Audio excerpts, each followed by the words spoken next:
Budget নিয়ে বিস্তারিত আলোচনার জন্য স্টুডিওতে যুক্ত হয়েছেন সহকর্মী কামরুল হাসান সবুজ। যাচ্ছি তার কাছে। সবুজ, আমরা বাজেট ঘোষণা এবং বাজেট নিয়ে কয়েকটি রিপোর্ট দেখলাম, সেক্ষেত্রে যদি একটু আপনার বিশ্লেষণ শুনি।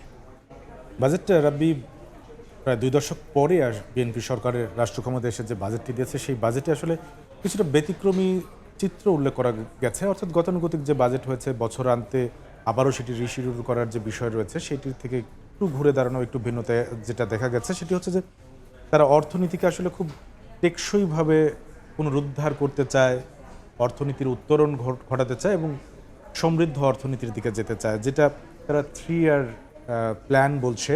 অর্থনীতিকে পুনরুদ্ধারের জন্য তারা 1 বছর কাজ করতে চায়, যেটি বলা হচ্ছে ভেঙে পড়া অর্থনীতি, ধসে যাওয়া অর্থনীতি, সেটিকে তারা 1 বছরের ভেতর পুনরুদ্ধার করতে চায় এবং সেই উত্তরণ ঘটাতে চায়। অর্থনীতিটাকে সমৃদ্ধর দিকে নিয়ে যাওয়ার জন্য যে প্ল্যাটফর্ম তৈরি করার বিষয়, সেটি তারা 1 থেকে 3 বছরের মধ্যে সেটি করতে চায় এবং 5 বছরের মধ্যে, অর্থাৎ এই যে সরকারের যে মেয়াদ রয়েছে 5 বছর, সেই 5 বছরের মধ্যে তারা একটি সমৃদ্ধ অর্থনীতির দিকে যেতে চায়। এই যে রোডম্যাপ রেখে তারা 9,38,000 কোটি টাকার যে বড় একটি বাজেট উত্থাপন করেছে, প্রস্তাব করেছে এবং সেই বাজেট আসলে লক্ষ্যমাত্রা অর্জনের জন্য এনবিআরের উপর কিন্তু চাপ পড়েছে। এনবিআরের উপর কিন্তু একটু চাপ পড়েছে, যেটা মোটামুটিভাবে 6,04,000 কোটি টাকা রাজস্ব আদায় করতে হবে এবং সেটি দিন শেষে আসলে জনগণের উপরই পড়বে, সাধারণ মানুষের উপরই পড়বে, ব্যবসায়ীদের উপরই পড়বে। তো নানান কিছুর ভেতরে আসলে কিছু কিছু জিনিস একটু টেকসই, মধ্যমেয়াদী, দীর্ঘমেয়াদী পরিকল্পনা নিয়ে তারা এই বাজেটটি করেছে। কোন দল কি বললো, বাজেট নিয়ে কি বিশ্লেষণ করলো, সেক্ষেত্রে আসলে যদি একটু সংক্ষেপে বলেন তাদের প্রতিক্রিয়া কি আসলে?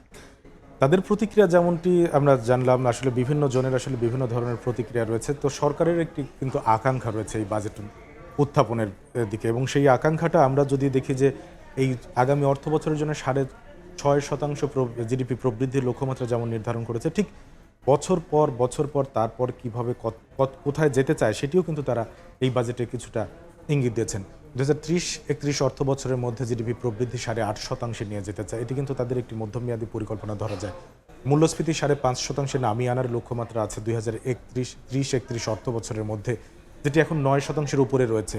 এফডিআই জিডিপির 2.7% নিয়ে যেতে চায়। এফডিআই আসলে আমাদের দেশের যে অর্থনীতি, সেই অর্থনীতিকে চাঙ্গা করার জন্য এফডিআই খুবই গুরুত্বপূর্ণ এবং সেটিকে নিয়ে তারা কিন্তু একটি মধ্যমেয়াদী মোটামুটিভাবে একটা পরিকল্পনা বলা যায়। 2034 সালের মধ্যে $1 ট্রিলিয়ন অর্থনীতি, এটি আসলে খুব একটি আকাঙ্ক্ষার বিষয়, কারণ এই $1 ট্রিলিয়ন অর্থনীতি হলে বাংলাদেশ যে বদলে যাওয়া বাংলাদেশ, যেটি জনমানুষের যে আকাঙ্ক্ষা এবং উন্নত জীবনযাপনের যে একটি প্রত্যাশা, সেই প্রত্যাশা এবং সেইটা করতে গেলে কিন্তু কর্মসংস্থান সৃষ্টি বলি, বিনিয়োগ বলি, সব কিছু মিলিয়ে মানুষের আয় যে পথ সম্প্রসারণ হবে সেটি কিন্তু, তো এই ধরনের সরকারের আকাঙ্ক্ষা কিন্তু এই বাজেটের মধ্যে দেখা গিয়েছে। রাব্বি, একই সাথে সবুজ, আমরা যদি একটু এই যে সরকারের আকাঙ্ক্ষার সাথে মিলিয়ে বলি যে সামাজিক নিরাপত্তা খাত, তারপর হচ্ছে গ্রাম শহরের মধ্যে পার্থক্য, এই জায়গাটা সরকার কিভাবে আসলে সমতা ভিত্তিক উন্নয়ন যদি বলি?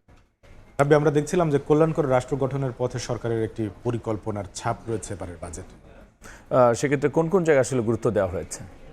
আমরা যদি আরেকবার দেখি যে আসলে সরকার যে অর্থনীতির গণতন্ত্রায়নের কথা বলছে, অর্থনীতির ইনক্লুসিভনেসের কথা বলছে, অর্থাৎ সামষ্টিকভাবে যে অন্তর্ভুক্তিমূলক অর্থনীতির কথা বলছে, সেখান থেকে দেখা যাচ্ছে যে সরকার ঋণ থেকে সরে আসলে বিনিয়োগ ভিত্তিক অর্থনীতি করতে চায়। আসলে বিদেশি বলি এবং অভ্যন্তরীণ বলি, আসলে ঋণ নির্ভর অর্থনীতি কখনো খুব বড় ধরনের সুফল কিন্তু দিতে পারে না রাব্বি। সেই জায়গা থেকে আসলে বিনিয়োগ ভিত্তিক অর্থনীতি গড়ে তুলতে চায় এবং যে অর্থনীতিটা সাধারণভাবে মানুষের কর্মসংস্থান তৈরিতে ভূমিকা রাখে এবং আয় বৈষম্য কমাতে বিশেষ করে ভূমিকা রাখে, ক্রিয়েটিভ অর্থনীতিকে গুরুত্ব দেওয়া। অর্থাৎ এই যে আমাদের যে বাংলাদেশের যে ঐতিহ্য রয়েছে, সেই ঐতিহ্যকে সুন্দরভাবে উপস্থাপন করে সেটি দেশে এবং বিশ্ব দরবারে তুলে ধরার জন্য একটি ক্রিয়েটিভ অর্থনীতিকে সামনে নিয়ে এসেছে এবং এই কনসেপ্টটা মোটামুটিভাবে কিন্তু বলা যায় এবারের বাজেটে প্রথমবার, অর্থাৎ এই কোনো সরকারের একটি প্রথমবারের একটি পদক্ষেপ ক্রিয়েটিভ অর্থনীতি এবং এটার জন্য আসলে শিল্পকলা একাডেমি এবং শিশু একাডেমির ওই প্রাঙ্গণে কিন্তু একটি হাব তৈরি করা হবে।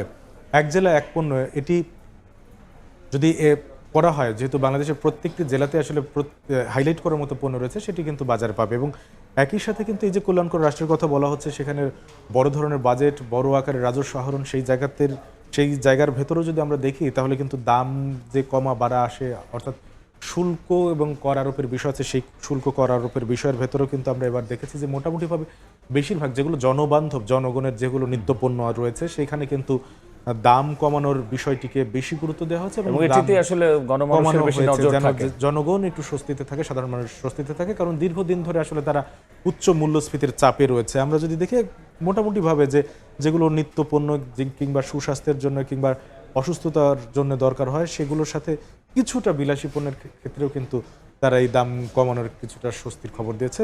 ঠিক একই সাথে কিন্তু দাম বাড়তে পারে, অবশ্যই রাজস্ব আদায় করার জন্য কিছু কিছু ক্ষেত্রে তাদেরকে কঠিন সিদ্ধান্ত নিতে হয়েছে। রাব্বি, সবুজ, অসংখ্য ধন্যবাদ আলোচনায় যুক্ত হওয়ার জন্য। ধন্যবাদ।